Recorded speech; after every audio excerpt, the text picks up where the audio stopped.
بسم اللہ الرحمن الرحیم۔ محترم جناب شاہ غلام قادر صاحب، اسپیکر آزاد جموں کشمیر اسمبلی، محترم جناب سردار مسعود خان صاحب،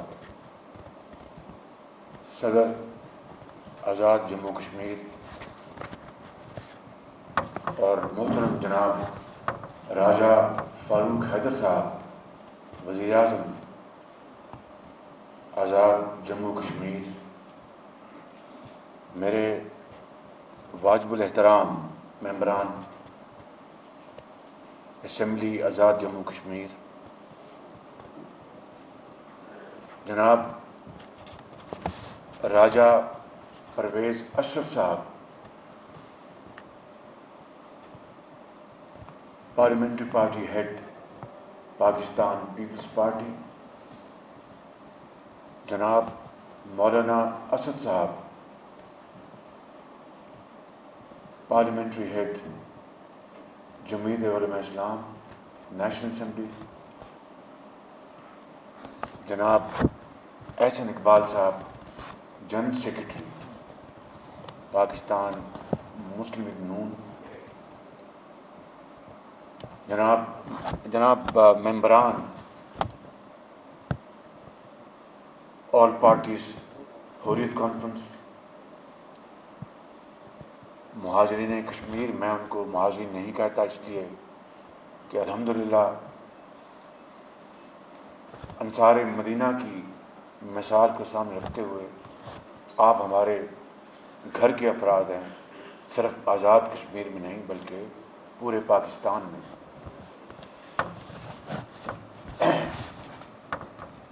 جناب اسپیکر، میں آپ کا بہت شکر گزار ہوں۔ جناب وزیر اعظم، میں آپ کا بہت شکر گزار ہوں کہ آج آپ نے مجھے بطور leader of the opposition national assembly Pakistan اور میرے انتہائی قابل احترام جو پولیٹیکل پارٹیز کے پارلیمانی ہیڈز ہیں، اور انہوں نے بڑی شوق سے، بڑی خوشی سے کہا کہ ہم اس دعوت کو قبول کرتے ہیں، اور جس طرح آپ نے ان کا تعارف کروایا، میں نہ صرف اس کی تائید کروں گا بلکہ یہ کہوں گا کہ بانی پیپلز پارٹی جناب ذوالفقار بھٹو مرحوم وزیر اعظم پاکستان نے بنیاد رکھی پاکستان کی دفاعی سرحدوں کو ہمیشہ کے لیے امپریگنیبل بنانے کے لیے نیوکلیر پروگرام کی بنیاد رکھی، اور الحمدللہ اس کے بعد تمام حکومتوں نے اس کو جاری و ساری رکھا، اور پھر وہ دن آیا جب ہندوستان کے 6 ایٹمی دھماکوں کے نتیجے میں وزیر اعظم نواز شریف نے 5 دھماکوں کے نتیجے میں 6 دھماکے کر کے پاکستان کے دفاع کو ہمیشہ کے لیے ناقابل تسخیر بنایا، اور اس کے عوض، دھماکے نہ کرنے کے عوض کیا کیا آفرز اور پیشکشیں نہیں کی گئیں، اور کیسی کیسی دھمکیاں نہیں دی گئی، لیکن میں سمجھتا ہوں کہ اللہ تعالیٰ کے بے پایا فضل و کرم کے ساتھ وزیر اعظم نواز شریف نے نہ وہ دھمکیوں سے مرعوب ہوئے، نہ وہ $5 ارب کی جو آفر ہے وہ ان کو مسحور کر سکی، اور انہوں نے پاکستان کے عظیم تر مفاد میں وہ ایٹمی دھماکے کیے، اور اس کا کریڈٹ پوری پاکستان کے عوام کو جاتا ہے، تمام پولیٹیکل پارٹیز کو جاتا ہے، تمام اداروں کو جاتا ہے، تمام سیکورٹی ایجنسیز اور افواج پاکستان کو جاتا ہے کہ یک زبان ہو کر اور ایک یکجاں دو قالب جس کو کہتے ہیں ہندوستان کو اس کا جواب دیا. آج جناب اسپیکر یقیناً 5 اگست 2019 کا واقعہ اس خطے میں ایک بہت بڑا سانحہ ہے. اور بالکل ٹھیک فرمایا وزیر اعظم آزاد کشمیر نے کہ یہ بات وہ آرٹیکل 370 نہیں ہے، کیونکہ اگر آپ تلخ حقائق کو سامنے رکھیں تو مقبوضہ کشمیر کے ہمارے عظیم بزرگوں، بھائیوں اور بہنوں اور مجاہدین کو تو ہندوستان نے یقیناً 72 سال سے لاک ڈاؤن میں رکھا تھا، لیکن پچھلے سال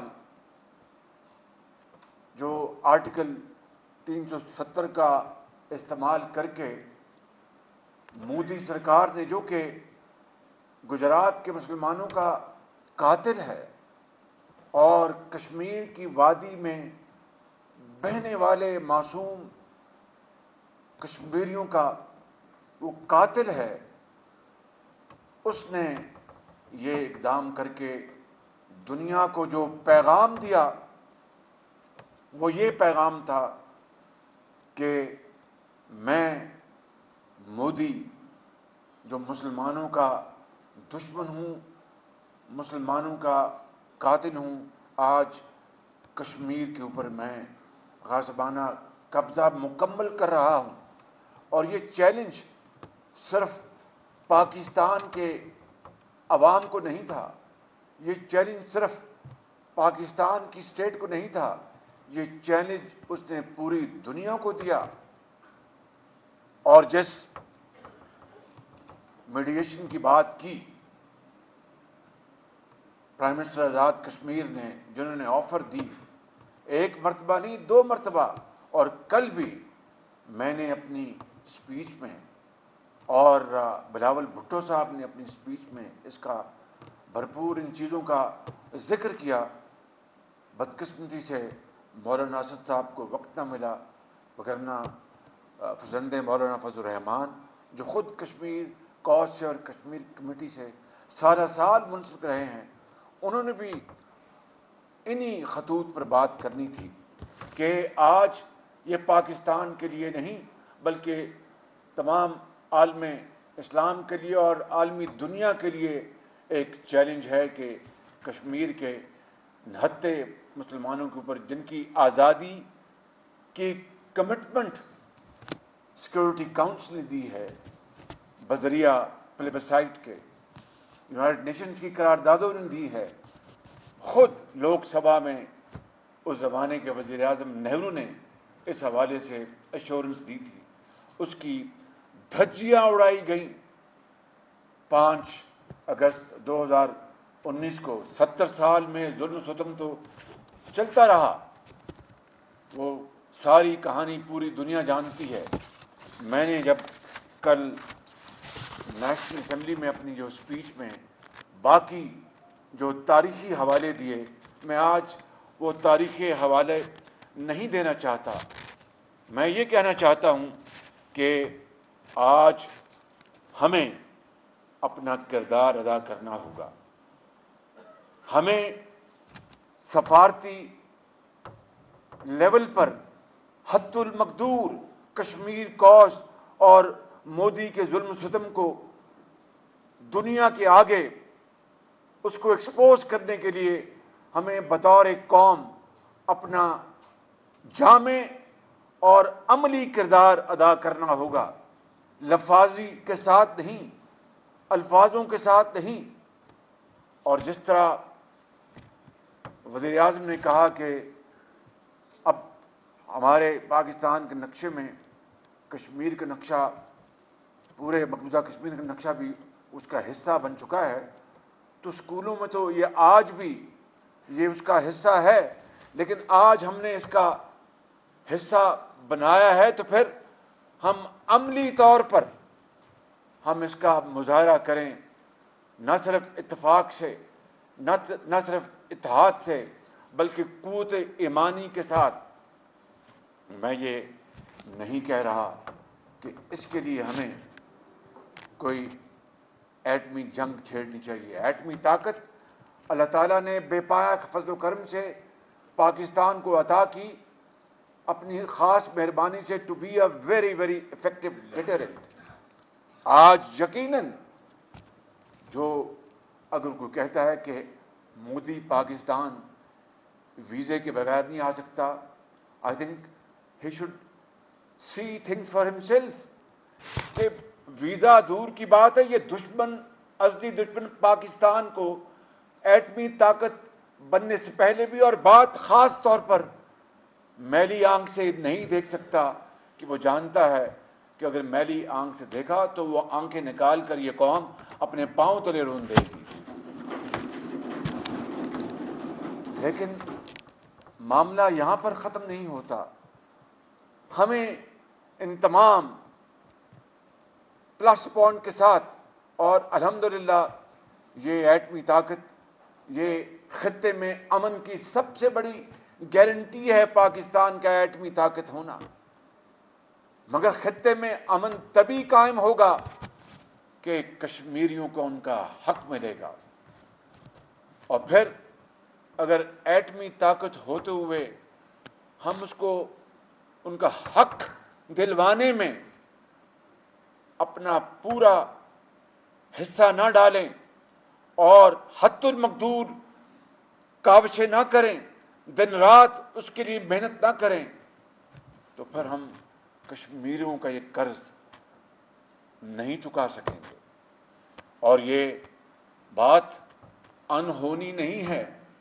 آپ دیکھیں کہ جنگ دوئم میں میرے یہاں پر ممبران, انتہائی قابل احترام ممبران اسمبلی کے ساتھ گیلری میں یہاں پر بیٹھے ہیں مہمان, اور پورا پاکستان, اگر جہاں جہاں یہ ٹیلی ویژن جا رہا ہے, یہاں وادی کشمیر میں, مقبوضہ کشمیر میں, دنیا میں یہ بات سنی جا رہی ہے کہ ہم اللہ تعالیٰ کے فضل و کرم سے دل کی اتھاہ گہرائیوں سے, چاہے ہمارے پاکستان کے اندر سیاسی حکومت کے ساتھ اختلافات ہوں اور ہیں, لیکن کشمیر کوس کے لیے اپنے بزرگوں, بھائیوں اور بہنوں, وہ ننا سالار جس کے نانے کو شہید کر دیا گیا,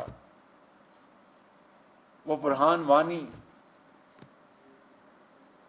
جس کو شہید کیا گیا, اور اس طرح کے ہزاروں لاکھوں وانی, برہان وانی وہاں پر شہید کیے گئے.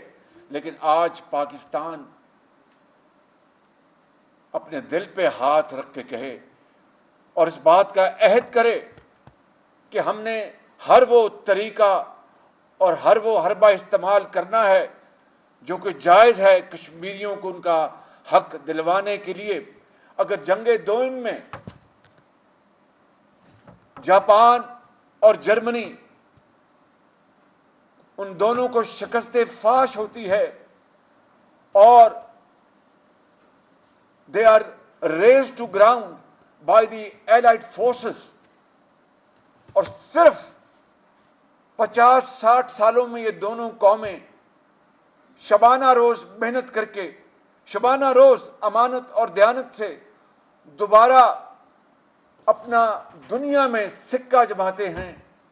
اور جاپان آج بھی چوتھی یا پانچویں معاشی قوت ہے, جرمنی تیسری یا چوتھی معاشی قوت ہے.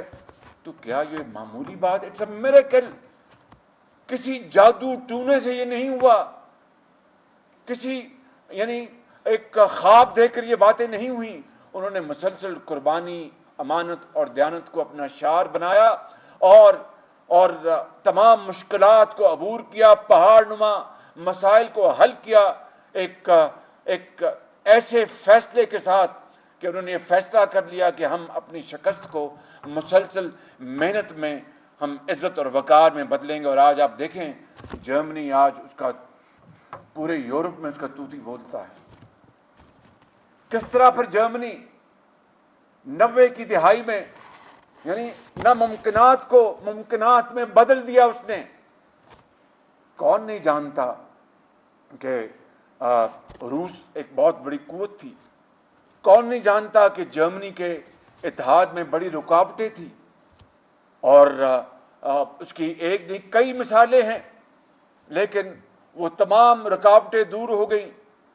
رشیا کمزور پڑ گیا، سوویت یونین ٹوٹ گیا، اور دیواریں برلن وہ زمین بوس ہو گئی، اور دونوں اطراف سے لاکھوں کروڑوں لوگ وہ ایک دوسرے کو انہوں نے ان کے آنسو دیدنی تھے، ان کی خوشی دیدنی تھی کہ بچھڑے ہوئے بھائی بہن، بیٹے مائیں اور بچے اور ان کے رشتہ دار کس طرح پھر وہ اکٹھے ہو گئے.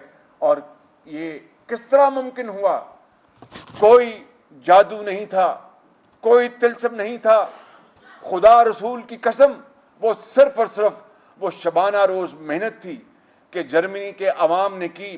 اتنی محنت کی کہ بالآخر نہ صرف وہ اس نے اپنا دوبارہ سکہ رائج کیا پوری دنیا میں، بلکہ وہ قوم اکٹھی ہو گئی. اگر اسی کو مثال بنا لیں، اسی کو ہم اگر مثال بنا لیں، تو میں آج الحمدللہ ایک خطا کار انسان ہوں، لیکن اللہ اور رسول اور ایک کتاب کو ہم سب مانتے ہیں. میں اس کو گواہ بنا کر کہتا ہوں کہ وہ دن پھر آئے گا کہ پھر کشمیر کے اندر بہنے والے خون اور قربانیوں کی پذیرائی ہوگی، اور دنیا کی کوئی طاقت، نہ میڈیشن کی ضرورت ہوگی، نہ کسی اور بات کی ضرورت ہوگی، اور یہ دونوں خطے مل جائیں گے اور کشمیر بنے گا پاکستان. وہ خواب شرمندہ تعبیر ہوگا. لیکن اس کے لیے ایک پختہ سوچ چاہیے، اس کے لیے ایک ہمہ گیر اسٹریٹجی چاہیے، اس کے لیے اتفاق اور اتحاد چاہیے. اس کے لیے سچی بات میں آپ سے کر رہا ہوں، میں پہلے اپنے آپ سے کر رہا ہوں، پھر میں کسی اور سے مخاطب ہوں.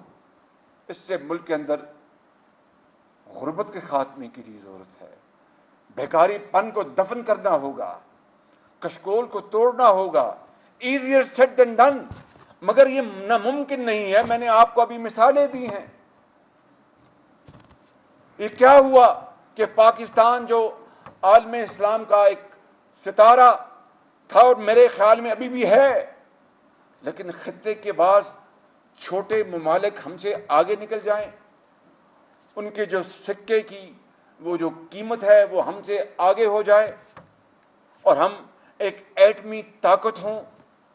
اللہ تعالیٰ کے فضل و کرم سے اسی کو مثال لے لیں. میں آپ سب کو کی خدمت میں گزارش کر رہا ہوں کہ جس طریقے سے پاکستان ایٹمی طاقت بنا، یہاں پر سردار مسعود خان صاحب بیٹھے ہیں بطور ایک سفارتکار، ان کو ان تمام مرحلوں کا پتہ ہے کہ کیسے کیسے ہمنگس چیلنجز آئے، کیسی کیسی مصیبتیں آئیں، مگر قوم اکٹھی تھی. تمام حکومتیں اس کے اوپر یکسو تھیں، تمام ادارے یکسو تھے، اور اللہ تعالیٰ نے ہمیں ایٹمی طاقت بنایا. جس طرح پاکستان کو اللہ تعالیٰ نے جس راستے سے ایٹمی طاقت بنایا، اسی راستے کو اگر ہم اپنا لیں تو میرا یہ دل گواہی دیتا ہے کہ کشمیر بنے گا پاکستان، اور جلد بنے گا پاکستان انشاءاللہ. لیکن for this we have to work overtime. We have to sacrifice. We have to sweat. We have to throw our blood and go through very difficult challenges. جس طرح چرچل نے کہا تھا nothing but tears and sweat and blood. تو قربانیوں کو بغیر کبھی کوئی چیز حاصل نہیں ہوتی. لہذا میں یہ گزارش کروں گا کہ ہمیں اس کے اوپر پوری یکسوئی کے ساتھ دیکھیے. 1965 کی جنگ بھی ہوئی، اور ہماری بہادر فوجوں نے دشمن کے دانت کھٹے کیے. آج کے تقاضے بدل گئے، آج کے جو ٹولز اور انسٹرومنٹس بدل گئے. آج ہمیں اپنے آپ کو مضبوط کرنا ہے. We have to put our house in order. ہمیں اپنی خوشحالی سے، ہمیں اپنے اتحاد سے، ہمیں استعمال کرنا ہے ماڈرن ٹولز کو. دنیا کے آگے مودی سرکار کو ہم نے ایکسپوز کرنا ہے اور اس کے لیے ہمیں اس کی بھرپور کوشش کرنی ہے. کوشش آپ کرتے جائیں. ایک دن آئے گا جس طرح وہ جو کیڑی وہ دیوار کو چڑھتی تھی گر پڑتی تھی، پھر چڑھتی تھی پھر گر پڑتی تھی. میں ایک مثال دے رہا ہوں، بالآخر وہ کامیاب ہو گئی.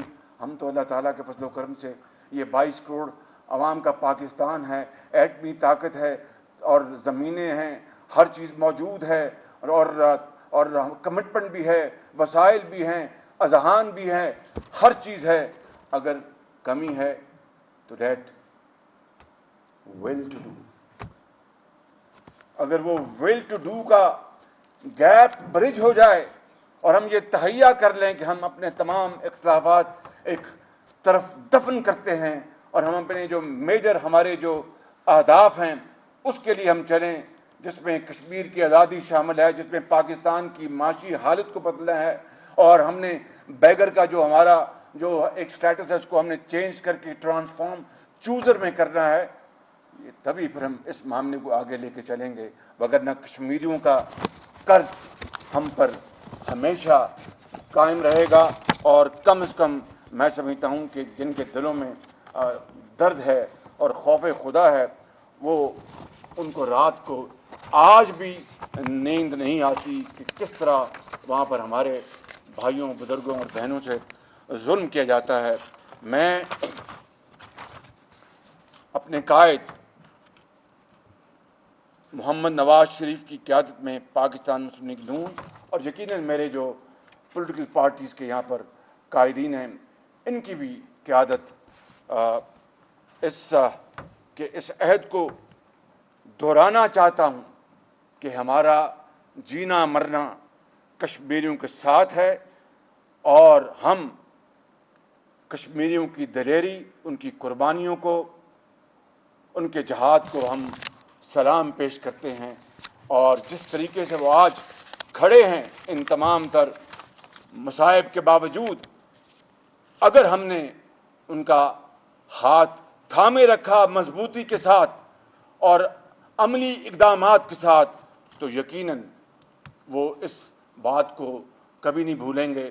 اور اگر خدا نہ خواستہ ہم نے ان کا ہاتھ چھڑا لیا، دامن چھڑا لیا، تو پھر اس دنیا میں بھی اور اگلے جہاں میں بھی ہماری معافی نہیں ہوگی.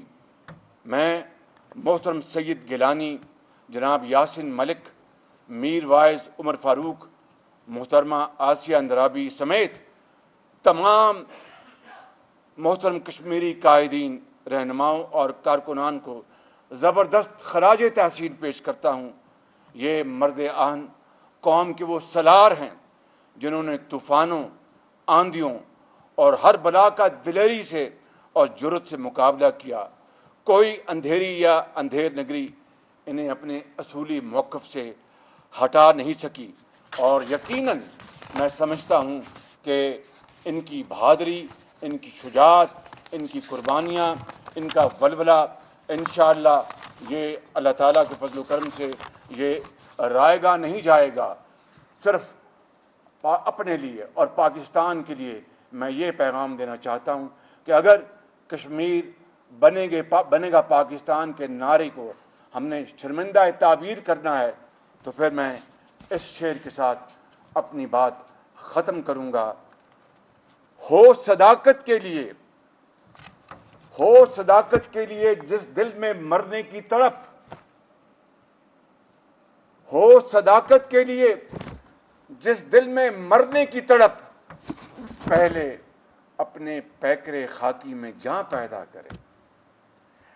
ایسے تو نہیں ہوتا کہ جناب آپ نے ایک کاز کے لیے کرنا ہے اور اس کے لیے ہم تیار نہ ہوں. ہو صداقت کے لیے جس دل میں مرنے کی تڑپ، پہلے اپنے پیکرے خاکی میں جاں پیدا کرے. اور اگلا شعر وہ بہت اہم ہے لیکن میں وقت کی کمی ہے، میں اقبال کے اس شعر کی طرف بات کر کے اپنی بات ختم کرتا ہوں کہ تمنا آبرو کی ہے اگر گلزار ہستی میں، تمنا آبرو کی ہے اگر گلزار ہستی میں، تو کانٹوں میں الجھ کر زندگی کرنے کی خو کر لے. اور نہیں یہ شان خودداری چمن سے توڑ کر تجھ کو کشمیری. یہی اقبال کے ان الفاظ میں ہم سے تقاضا کر رہے ہیں کہ پاکستان کے مسلمانوں، بات تو علامہ اقبال نے کی تھی وہ جنگ آزادی کے حوالے سے، مسلمانوں کے حوالے سے، مگر یہاں پر اس یعنی 100 سال بعد بھی یہی شعر آج بالکل it's a befitting reminder to jolt our conscious. تمنا آبرو کی ہے اگر گلزار ہستی میں، تو کانٹوں میں الجھ کر زندگی کرنے کی خو کر لے. نہیں یہ شان خودداری، اے مسلمان جی تمہاری شان ہے، نہیں یہ شان خودداری چمن سے توڑ کر تجھ کو کوئی دستار میں رکھ لے، کوئی زیب گلو کر لے. بہادر کشمیر زندہ باد، آزاد ریاست جموں کشمیر زندہ باد، پاکستان پائندہ باد، قائد اعظم زندہ باد.